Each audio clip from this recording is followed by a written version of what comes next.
This video pertains to the exams in this course. You will notice on the tentative course schedule that exam 1 is here and will be open for a week and includes modules 1 through 6, focusing on the t-test. And it is about using SPSS to answer questions related to the t-test.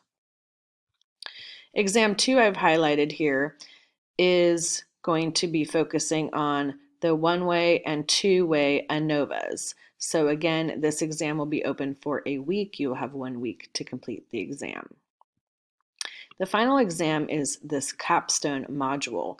And the capstone module takes all of the modules into consideration, numbers 1 through 11, but asks you more conceptual questions where you are trying to apply what you know to determine the correct test for a scenario. The slides in Module 12 will have examples of these kinds of works.